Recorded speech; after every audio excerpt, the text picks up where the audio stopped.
이번 페이지는 테크니컬 SEO에 대해 얘기를 하도록 하겠습니다. 테크니컬 SEO는 업체마다 좀 보는 관점이 되게 다릅니다. 어떤 업체에서는 테크니컬 SEO만 잡으면은 구글에서 웹페이지가 확 올라갈 것 같은 이런 얘기들을 하는데, 실제로 글로벌에 있는 자료에 의하면요, 테크니컬 SEO가 전체 SEO에서 주는 영역은 약 9% 정도 됩니다. 그런데 이 9%는 최대점이고요. 그렇다고 해서 최대로 안 잡았을 때는 몇 점이냐라고 했을 때 5점에서 4점 정도는 나오거든요. 왜냐면은 최근에 대부분의 웹페이지는 이 SSL 인증이 되어 있고요. 그리고 호스팅의 성능도 좋아져 있기 때문에 웬만한 웹페이지는 어느 정도 페이지 성능이 나오는 상황입니다. 그러다 보니 모바일에 최적화됐거나 아니면은 이 페이지 스피드에 따라서 어느 정도 성과가 갈리는 건데, 제가 봤을 때는 최대로 잘 갖추어져 있는 점수는 9점, 그리고 조금 미비한 경우에는 뭐 5점, 4점 정도 될 것 같은데, 그럼에도 불구하고 테크니컬 SEO에 막대한 비용을 투자하는 이유는 비즈니스의 세계에서 기본적으로 5점이나 4점을 깎고 들어간다는 거는 경쟁사에 비해 굉장히 큰 리스크가 있거든요. 그래서 어찌 보면은 수능 시험으로 보면은 출결 점수나 봉사활동 점수와 같이 대부분의 기업들이 기본 점수로 만점을 받는 영역이라고 보실 수 있습니다. 그래서 테크니컬 SEO에 대해 중요도에 대해 먼저 얘기할 것 같고요. 가급적 테크니컬 SEO를 높은 점수를 받을 수 있는 상황이면은 체크를 하고 가면 좋겠지만, 그게 아닌 경우에는 사실 콘텐츠만 발행하더라도 SEO에 막대한 영향을 줄 수 있기 때문에 이 부분의 경중에 대해서는 파악하시고 작업에 들어가는 것이 좋을 것 같습니다. 구글이 보기에 모든 웹페이지는 사람이 보기에는 달라 보여도 사실 수많은 코드로 이루어져 있는 집합체로 보거든요. 그런데 구글이 어떤 페이지는 상단에 노출을 시키고 어떤 페이지는 또 상단에 노출시키지 않는 경우가 있습니다. 그 관점의 차이는 페이지 스피드에서 오는 경우가 굉장히 많은데요. 아마존 개발자 엔지니어가 말하길 홈페이지 로딩 속도가 1초 늦어지면 매출도 10% 감소한다는 평이 있습니다. 그리고 클라우드 플레이어에 있는 다수의 자료를 보게 되면은 페이지 스피드가 떨어지면서 매출도 떨어지고, 페이지 스피드가 올라가게 되면 매출도 올라가는 아주 상관관계가 있는데요. 구글에서 테크니컬 SEO를 한 번에 체크할 수 있는 것이 바로 이 구글 페이지 스피드 인사이트라고 하는 툴이거든요. 구글에서 운영하는 툴이기 때문에 그래도 꽤 공신력이 있는 사이트라고 볼 수 있고요. 여기에다가 특정 웹페이지만 클릭하게 되면은 점수를 보실 수가 있습니다. 그래서 테크니컬 SEO를 할 때 페이지 스피드 인사이트를 보는 것들이 가장 좋을 것 같고, 평가하는 항목들이 조금 여러 가지가 있는데 여기에 대해서 간단하게 좀 체크하고 넘어가도록 하겠습니다. 우선 이 테크니컬 SEO를 바라볼 때 가장 중요한 거는 이 점수가 절대적인 게 아니라는 점입니다. 즉, 시기에 따라서 굉장히 바뀔 수가 있는 부분이고요. 그리고 상황에 따라서도 바뀔 수 있는데, 저 같은 경우에는 예전에는 다 98, 93, 100 정도가 나왔는데 지금은 성능이랑 접근성이 살짝 떨어져 있거든요. 그래서 한 70에서 75점 정도 이상이면은 대부분 좋은 컨디션이라고 보면 될 수 있을 것 같고요. 검색 엔진 최적화는 사이트맵이나 인덱싱에서 오는 경우가 많고요. 권장사항 같은 경우에는 구글이 웹페이지를 만들 때 권장할 수 있는 여러 가지 컨디션입니다. 접근성 같은 경우에는 웹페이지가 혼란스러운 요소가 있는지, 그리고 알트 텍스트 같이 시각이 불편한 분들이 보시기에 홈페이지를 식별할 수 있는 요소가 있는지에 해당하는 부분이 있고요.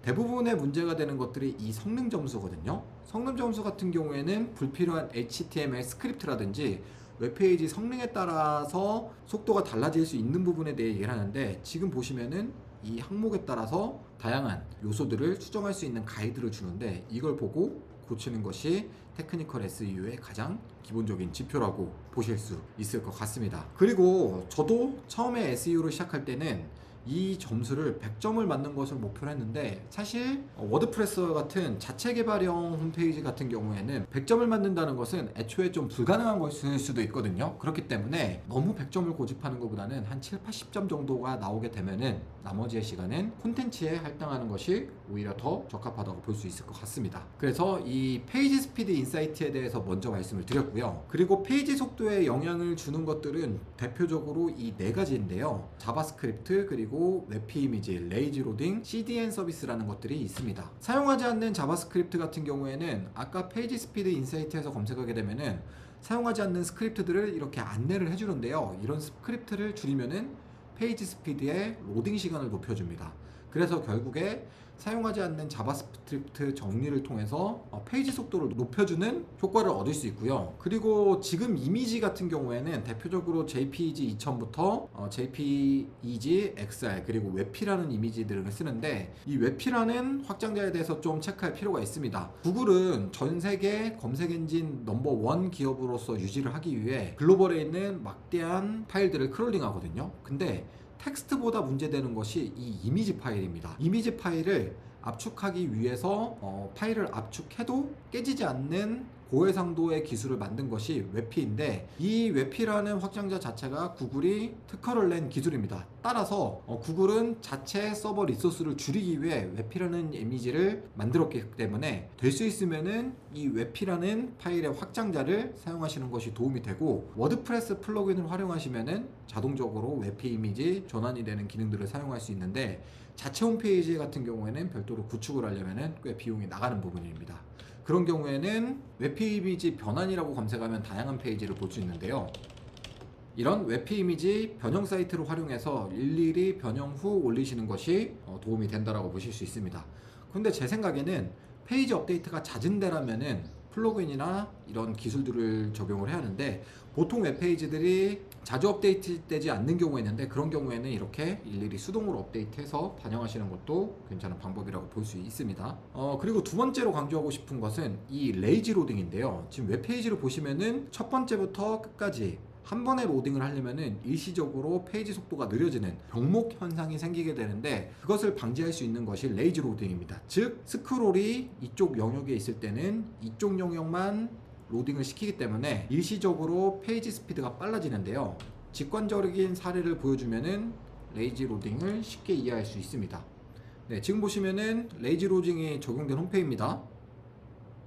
네, 이미지를 한 번에 로딩할 수도 있지만 지금 스크롤이 넘어갈 때마다 로딩을 시키죠. 그 말은 즉슨 이미지가 많이 있는 웹페이지에 동시에 많은 사람들이 접속을 하더라도 레이지 로딩 기능을 활용해서 일시적으로 페이지 속도를 높일 수 있는 것이 이 레이지 로딩 방법이라고 보시면 될 것 같습니다. 그리고 구글 검색 엔진 업데이트를 좀 주시를 해야 되는데요. 2022년 6월부터 15메가 이상의 페이지는 크롤링을 하지 않기 때문에 이미지나 고해상도의 영상 같은 경우에는 가급적 외부 호스팅에다가 호스팅을 시키거나 아니면은 파일은 최대한 압축하는 것이 좋을 것 같고요.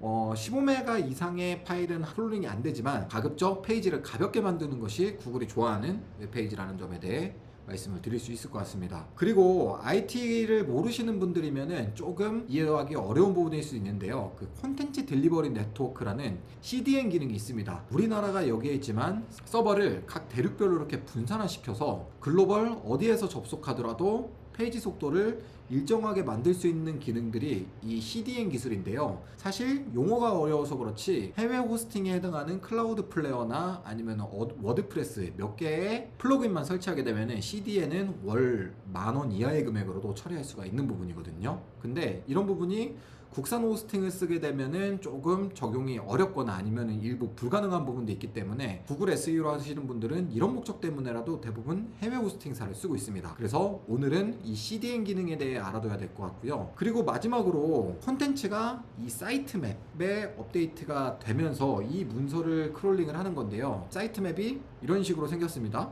특정 페이지에 올라있는 URL들을 쭉 정리하는 사이트의 지도라고 해서 이 사이트 맵인데, 이것들이 구글에서 그렇게 빨리 크롤링하지 않는 경우도 있습니다. 기본적으로 웹페이지에 있는 전체 문서들이 사이트 맵으로 올라가 있으면은 구글에 있는 로보TXT라고 하는 인공지능이 이 문서를 크롤링하는 경우거든요. 근데 구글이 매번 수많은 웹페이지를 실시간으로 긁어올 수는 없기 때문에 요즘에는 이 인스턴트 인덱싱이라는 걸 사용하게 되면은 내 페이지에 업데이트가 일어났을 때 구글한테 신호를 보내줍니다. 내 홈페이지에 이러이러한 업데이트가 있으니 로보트XT가 와서 긁어라 라고 해주는 게 이 API를 활용한 인스턴트 인덱싱인데요. 마찬가지로 이러한 기능들도 워드프레스에서는 간단한 플러그인 설치로 가능한데요. 이런 기능이 자체 홈페이지로 가면 어렵기 때문에 앞서 말씀드렸던 것처럼 구글 SEO에서 좋은 컨디션을 내려면은 워드프레스를 활용하는 것이 가장 좋다라고 보실 수 있습니다. 그래서 결국에 SEO에서 정말 중요한 이 사이트 맵을 서치 콘솔이랑 네이버 서치 어드바이저에 접속하게 되면은 네이버에 있는 크롤링 봇과 구글에 있는 크롤링 봇이 나의 웹페이지에 있는 웹문서를 수시로 체크하여 업데이트를 시켜주는 방식으로 진행되고 있습니다.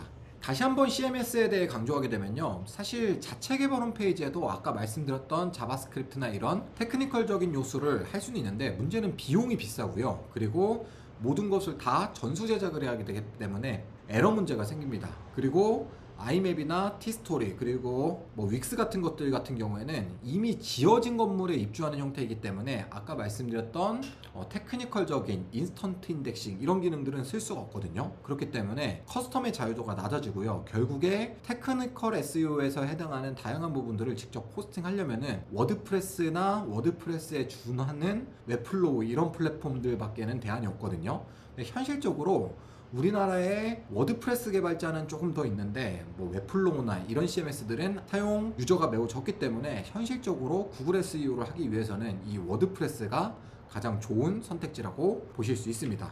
그래서 결국에 테크니컬 SEO는 페이지 속도를 높여주는 거고, 페이지 속도를 높여줄 수 있는 자바스크립트 정리나 이미지 변환, 레이지 로딩, 그리고 CDN 서비스에 대해 얘기를 드렸고요. 결국에 이 페이지 스피드 인사이트라는 거를 통해서 다양한 피드백을 받고, 그리고 이 구글 SEO에 영향이 있는 페이지 속도를 높이는 것이 가장 큰 목표라고 볼 수 있을 것 같습니다. 마지막으로 테크니컬 SEO는 아무리 다 만점을 받더라도 전체 점수의 9%밖에 안 되기 때문에 상황이 열악하거나 이를 모두 개선할 수 없는 부분이면은 과감하게 콘텐츠 전체에서 46%에 해당하는 이 콘텐츠에 집중하는 것이 더 효율적인 방법이라고 생각을 합니다.